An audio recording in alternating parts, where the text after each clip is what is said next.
This is my 997.1 Carrera S. And she needs a lot of work. Throughout the past months, I've developed an obsession with the 997 Carrera S. I think it's an unbelievable amount of car for the money, and I want to prove to people that you can build an amazing Porsche for a quarter of the price of a GT3. Of course, not even most 997 Carrera S's are a quarter of the price, and that is where we had to cut some costs. Now, thankfully, the buyer's market for these cars hasn't traveled down to the younger generations, and I know I'm not helping by creating this content, but because most 997 Carrera S buyers are on the older side with purist taste and wanting their cars to be all stock, it allowed me to find this car right here for an amazing cheap deal. It also allows me to document a transformation for you, the viewers, and it all starts with this video.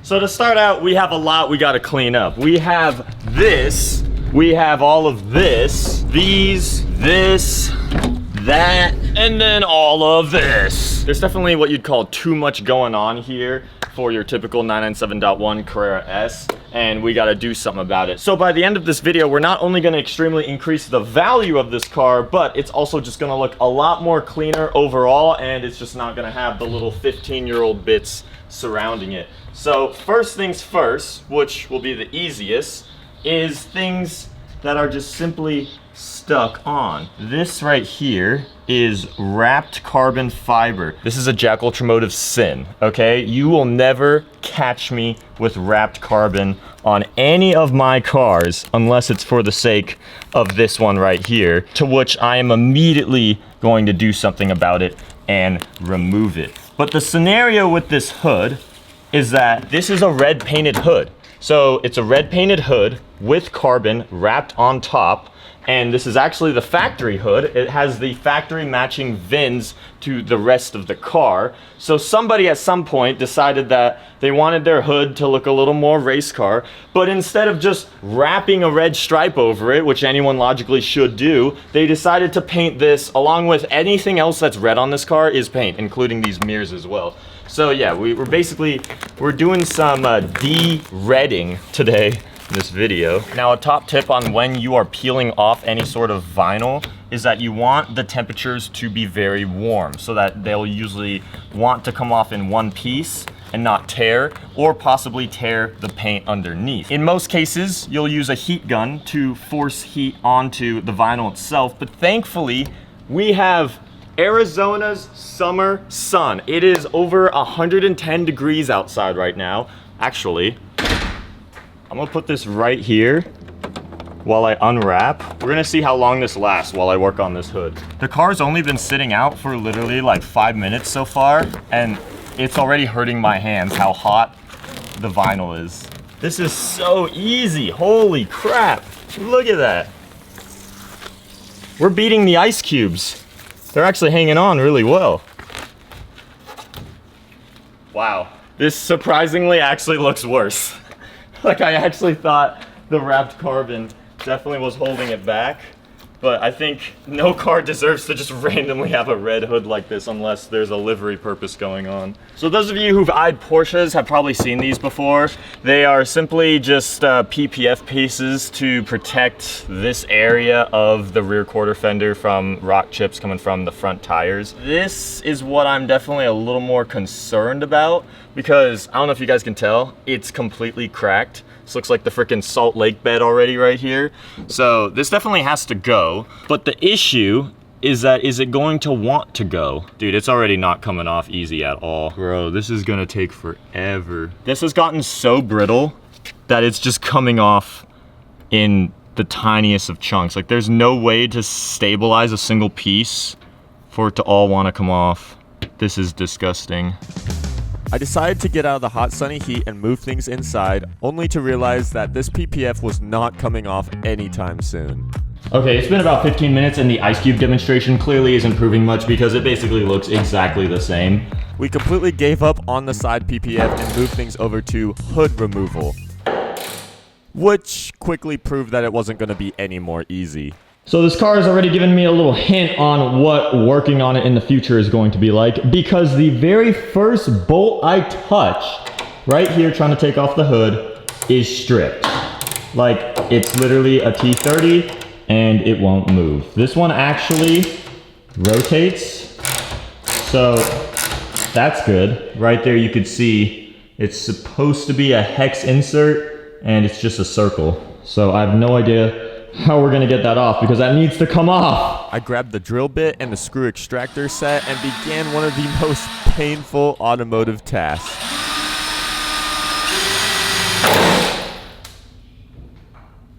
So much for that screw bit.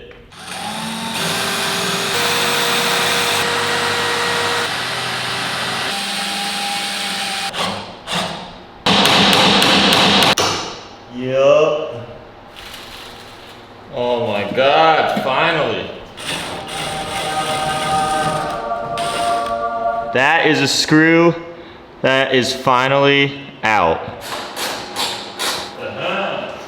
Well, that was only the world's hardest hood removal if it wasn't for this freaking one bolt right here. Now we're gonna have to definitely go buy another T30 hex. The camera doesn't even wanna focus on it. Voila, we have a Porsche emblem. I wonder how much this is worth, but it's actually cool. It's like a weighty actual badge and it's bolted into the hood, which usually badges are just double-sided taped. It's getting repainted anyway, who cares if you scratch it. First miscolored part off of the car. Next up, ladies and gentlemen, we dive inside the interior. Some may like this one, some may not, but for me, it is a little bit messy. The silver center console with the red accents as well as the red Sport Chrono up there. I would much rather have all of these interior bits match to the exterior metallic black, as well as the fact that all the GT3s of the 997s usually have the center paint match to their exterior color as well. But of course, to get these parts done, we have to take apart the interior. There is one piece. Second piece. We should have everything that we need off. Yup, let's go. If anybody needs some coins, that's the best way to get them out. I don't have to freaking dig my hands in there. So those of you that have keen eyes might have noticed that I skipped over a piece that isn't black on this car, which is this silver bit on the GT3 front bumper. Now, I am in fact going to leave this silver because it's actually not a separate piece. It is completely integrated, a part of the GT3 bumper, and I'm just not gonna go through the work to send the entire bumper off to paint for one person to get this specific bit done, just because one, I don't think it really takes away from the car that much. It actually adds a little bit of contrast to go with all the other silver everywhere. And two, if I ever do wrap this car, which I think I definitely am, I'll probably just have whoever wraps it wrap over this bit as well and match it to the bumper. But we can focus on other things, such as this red bit right here. And you know, as much as race car life is cool, we're definitely going to remove this from the bumper. Unfortunately, my car did not come with the factory cover for this, so I had to order a new one from Porsche. And the funny thing is, I had to order one specifically for a 997.2 GT3 front bumper. And you would not believe that this tiny little plastic circle can cost at least over freaking $40. So yeah, this is gonna have to get sent off to paint as well. So what we have here is an assortment of parts, none of which are black, and you can even see we have the red Sport Chrono that I took out, and we are pretty much red deleting this entire car, along with silver. Everything here will be black. I do have one more thing to add on. This is the one item that's been delaying this video, as well as all the other videos along with it. And this is the one item that is going to save the entire car. Right here, this is my Getty Design Sport Classic Ducktail. So of course I could have taken all these parts off ever since I first got the car, but I've been waiting to send these off to paint because I was waiting for this item right here to go along with all the other parts.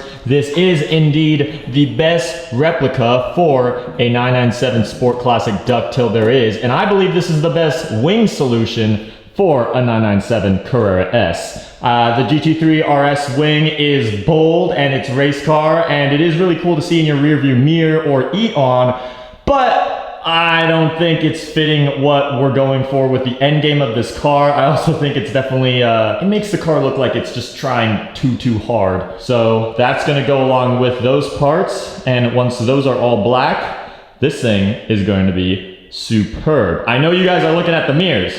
I know you're looking at these red mirrors. I know you've been thinking the whole time, how come they're not off? Stay tuned. I have a specific plan for those, and they will not be going to get painted. We are now headed over to Momo's garage over in Tempe, Arizona to get all of our parts painted. Some of them are here in the cabin with me, and then we have the hood itself in the bed, all protected. Still making good use for having a truck out here, I must say. It's definitely, it's come in handy when at least you try and run an operation like this here and there. Parts have been dropped off. We shall see them in hopefully about a week. And boy, we're not even doing a crazy color. We're literally just making them black, but I've never been more excited for my parts to be done because this is finally gonna transform this car. With the parts in good hands, I had a week to keep myself busy in the meantime. I decided to focus on other things while the car was just left sitting in the garage, starting out with the previous crusty front lip. Oh. This is coming off a lot easier than I thought. Dang. This thing is so ready to freaking separate. Oh, there it is. Oh man, what a tragedy. So now that this, or these, I guess, since it's two pieces, is now off of the car, let's have a conversation about lips. And I'm not talking about my lips. So when I went online to purchase a replacement for a 997.2 GT3 front lip, I ended up with this right here for about $250, which, you know, isn't cheap for just a piece of plastic that's eventually probably gonna get broken. But it said, made to fit for GT3, GT3 RS, and GT3 Cup. Here's where I went wrong. It turns out this is mainly just for a GT3 Cup, and it just also happens to fit on GT3 street car front bumpers. But the difference with the Cup is that it's a lot thicker. Like, it is literally double the thickness as the one that we just pulled off here. Look at that for comparison right there. It's hard to tell, but this is the old one, this is the new one. It's a lot bigger. I don't need any less clearance on this car. I'm gonna lower it even more, and this lip sticks out even further, and so far I've already witnessed scraping it, so this just frankly is not gonna work. So I had to spend more money and buy the actual OEM GT3 Street front bumper lip, which got us right here for a whopping $400 plus for this thing. Like, talk about an expensive piece of plastic. It's all floppy. I mean, obviously you do want it to be flexible. You don't want it to be like fiberglass, but we've spent literally over $650 in Porsche GT3 front lips. Actually, right here, this is basically a freaking bank vault of just money that is just laying on the ground. But of course, I don't think I will ever run this because I'm not going the Cup route with this car. And I want the Aero to be more aggressive. So I'll probably end up selling that. And then now we just have to slide this brand new puppy back onto the car. Time to put in our expensive new OEM lip. The previous one came out easy, so you could only expect that the new one would go in easy, and of course, you'd be wrong. I really thought this lip was gonna be an easy slide in, like how it was to uninstall, but it is proving otherwise because there are these individual clips right here, and then of course there's gonna be individual holes that they slide into. But the issue is that the holes are misaligned to the clip, which I don't really know how that happens when both of these parts, I'm pretty sure, are entirely factory. I've got it aligned over here and I'm working my way down and they're starting to unalign themselves. So what I have to do is basically drill into these holes and kind of extend them, which hurts me to do to drill into a GT3 bumper, but this is the only way that this lip is gonna have all these clips align in. Not only was drilling painful, but it was incredibly time consuming, and I slowly worked my way around the front of the car. Now to then pop it in, it won't slide in under manpower. So you take one of these right here, you wedge it onto the top part, and you take a hammer, There was a lot more hammering that continued on. It's getting in there. It's not entirely flush. This is gonna take a lot of hammering. This was by far the most demanding front lip I have ever endured, but it is now on here, and hopefully it's not going anywhere, and also hopefully we make this thing last more than a month. So because we are taking so much apart in the interior, I figured we might as well do a good old while you're in there job and replace the factory head unit, because one, it has parts of a phone which are entirely useless, and two, this one in this car doesn't even work, and three, of course, who wouldn't want good old Apple CarPlay and direct connectivity? So the funny thing is that Porsche offers a legitimate Apple CarPlay upgrade for the 997, which is not really a thing that I have witnessed from older cars that came before the era of Apple CarPlay and Android Auto and stuff. Like you'll never see a manufacturer actually offer a OEM plus upgrade pack. And so yes, that's the most convenient, coolest thing in the world, and yet we still bought a Chinese knockoff. Obviously, with Porsche offering anything for any of their cars, and if it's going to be a retro to modern upgrade, yeah, it's not going to be cheap. So their freaking upgrade for this costs at least like $1,200, which honestly, in the past, when I've bought like Alpine units and stuff and like shoved them in the older cars, like you should be paying basically at like around like $200 to $250 just to give your car Apple CarPlay. And that's all that really matters. It doesn't matter, like, I feel like to me, certain quality differences of the screen. As long as it has Apple CarPlay and it like works, and you know, you hear clear audio, that's all you need, like really. Like, so I decided to save some money and get something for like $300 off of AliExpress, and we're gonna see how this works. I presume that it is. Obviously, actually, they're supposed to come paint matched, which is interesting, and it's not like, it's not perfect, but no one will ever notice. Oh, this came out way easier than I thought. I guess I did the hard part because I already took a lot of the interior out. Okay, so let's just start taking off things. Once I got everything unplugged from the previous head unit, I simply just matched the plugs onto the new one, and it slid right in, and it was as easy as that. Alrighty, and just like that, we have our new head unit installed with visibly Apple CarPlay, as you guys can see here. I would just like to say, Porsche, you guys can keep your money, because I'll be saving big time with this little $300 Chinese gadget that literally does everything that I needed to do. It was literally plug and play, so it was very straightforward and easy to install. But this is just some insightful information that sometimes it is worth saving big money, and the Chinese products are the way to go. Just like that, you guys joined me a week later, and we are headed back to Momo's garage to go pick up all the Porsche parts, now painted basalt black metallic. Holy crap, this is hard to see on the other side of the freeway, but there is a police car shutting it down in front of all of the traffic. Probably trying to get this guy safe, but he is blocking all of this traffic out. We've arrived here, and immediately I've found the hood piece that is enjoying the sunlight, and in the sunlight I can show you guys the beautiful metallic sparkle that she was able to get down. This looks like a complete galaxy. So we got the interior center console piece, and oh my god, this is my first time seeing it glisten in the sun. But we have everything essentially matched to the exterior. So much better than the silver. Precious cargo is on board, and we are now headed back to the house for install. The parts were looking more beautiful than ever, and this was several weeks in the making. It was finally time to start installing them back onto the car. I started out with the hood, reinstalling the Porsche badge onto the front, and then we mounted it over to bolt it on, with of course using a new screw in place of the one that got stripped. That's crazy. First part on. Moving onwards into the interior, I began installing the Sport Chrono clock in the most sophisticated manner, of course. I then brought in the center console piece, which carefully lays over the handbrake and the shifter. Once in, we were then able to add other interior trims, and then finally the shift knob itself. It's funny, I did this just for like a color cleanse so that the interior was all just one thing. The black modernizes the interior a lot more than I intended and I thought it would. And of course, that's a good thing because unless your car's vintage classic, I feel like anyone wants it to be more modernized. So yeah, in person, especially the fact that you could still see the metallic flake while inside, this is by far a worth it upgrade. I had a couple more trim pieces that I had done black from the silver that belonged on the floor by the doors.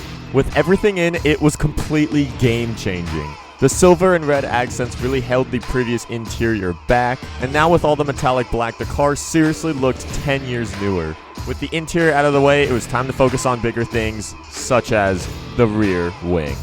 There's only like 4 bolts, 2 on each side, holding up this entire deck lid, and it is disappointingly loose. Like I just did this one, and watch me break this loose with a thin wrench, one hand, boom. Like, I mean, I know they're only 10 mil bolts, but I don't know why I just expected way more strength needed because it's an entire deck lid. This is like the rear hood of the car, but I guess these were barely on there. I continued to unbolt the rear RS wing, and 4 bolts later, we had it removed. We are no longer race car. We are no longer wannabe RS. Funny how the other piece is actually meant for like race car, but this is so much lighter. So technically we're doing race car weight reduction right now. The new one slid on and bolted right up, and with a few other bolt adjustments, we were able to get it to close perfectly. It doesn't have a latch. Dude, she's so cute now. I would totally, I'd be caught driving this and I'd be happy about it. Talk about an upgrade. I know some people may miss the big wing, but I'm just here to tell you guys that simpler is oftentimes better. I then installed the latch to make sure that this thing would stay closed. Not only is it still 100 degrees at night, living in the Arizona desert throughout the summer, you also have very common heat lightning, which, yeah, it's happening so often that I could literally just point at it whenever. And yeah, I mean, you just get used to it after a while. It's just always existing back there. But yeah, just warm climate areas, I guess. So yes, I know by now you guys are wondering why are there red mirrors still on the car? And that is because I have these bad boys right here. I couldn't help myself, and I locally bought 2 more mirrors for my car. The odds of actually finding 2 other mirrors that would fit that are both already painted in black are really slim. Now, I don't know what the previous owner was originally going for with the paint scheme of this mirror, probably to mock the GT3 RS 4.0, although it is inverted in color. Who cares? The bottom line is that I have got .2 mirrors. And what is the difference between 997.1 and .2 mirrors? Well, the .2 mirrors are ever so slightly taller and bigger. It becomes a lot more obvious when you stare at the lenses from the back, where you could see how thin the bottom previous one is, and then on top you have way more rear visibility. The reason why they're different in size is that in between the 997.1 and .2 facelift, the US mandated a certain regulation of size for your side mirrors because of safety, needed visibility, whatever. They were like, these are too small, so they needed bigger ones. The reason why I opted in to go pick these up instead of just paint these is that my car has the .2 front GT3 bumper. And if you haven't picked up on any clues, I kind of want to do a .2 rear end on this car at some point as well. My plan overall is I want to do full .2 conversion on this, and that requires obviously the mirrors if you want to go to extensive detail and you want it to be correct. I also think it does look better just having slightly bigger mirrors. I know a lot of people actually prefer smaller mirrors on their car, but because no matter what I was gonna have to pay money to deal with these mirrors, I thought it'd be the perfect excuse to get new ones and find them both in black, never having to worry about getting side mirrors painted, which requires taking them apart with the lenses, all the wiring and whatnot. The funny thing is, to you guys, these look exactly the same, but they are actually from 2 entirely different Porsches. One is from a Cayman of this era, and the other is from a 997.2 Turbo S. Those will be my fun little factoids that only you guys that have now watched this and me will know about the car. I think it's kind of cool. The side mirrors were thankfully a super easy job, just 3 small screws and then a plug to disconnect, and they were off and on. Well, when the lightning first shows, only one thing can follow, and the storm has officially arrived. Thankfully, being protected by the shelter of my garage, we continued on to the final touches. That actually looks so goofy. Yeah, we gotta fit this That up. looks better. I made the decision to reinstall the Carrera S badge onto the back of the Sport Classic ducktail. I felt like it looked too naked without, and yes, there are other cooler badges you could put back there, and we could get those later down the line. After that, it was the cherry on top with the tow hook cover in the front, and our car was complete for phase 1. Well, here she is, first time out in the sun, and oh my gosh.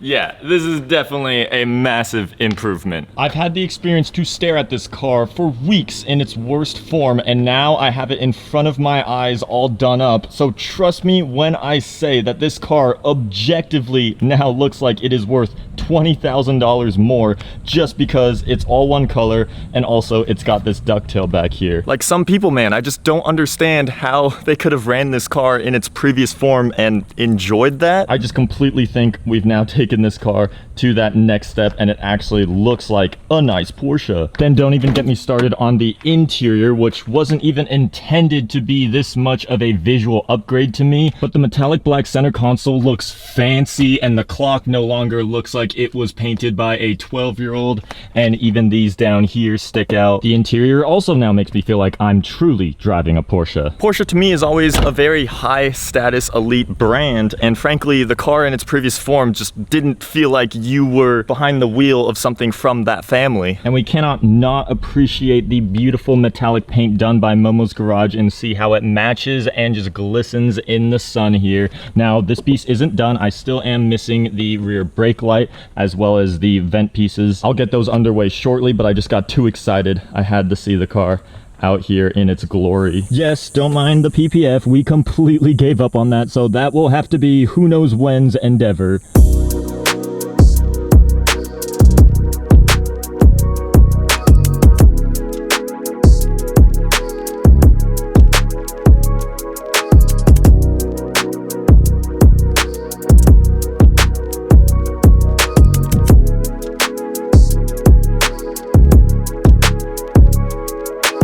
So some of you guys might have been calculating throughout the video, plus some additional costs that I haven't mentioned at all, you'd come to realize that I have spent over $3,500 on this video alone with everything that we've done here. Now, have we made the car go up $3,500 in value by doing all of this? I'd say there's a chance we have, but that would mean that we just about broke even, but that is why I'm making YouTube videos on this. And if you guys please like the video and allow this video to do well, that could allow me to at least earn something out of this so that we could get more mods for this car. This one video was probably about 3 or 4 weeks in the making alone, and now we get to figure out what is next, to which we have coilovers, so we will soon be doing something about the fitment gap, the ride height about this car. And then we have wheels that have been ordered from Japan, I will say. So they've been taking all summer to get here, and who knows how much longer they will take, but we have hot boy wheels that'll be coming for this car. So I will leave you guys on that note, and this will be JackUltraMotive signing this video off.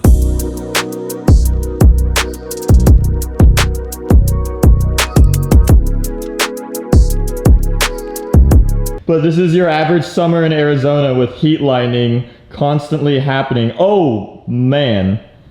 Yeah, just average night in the life.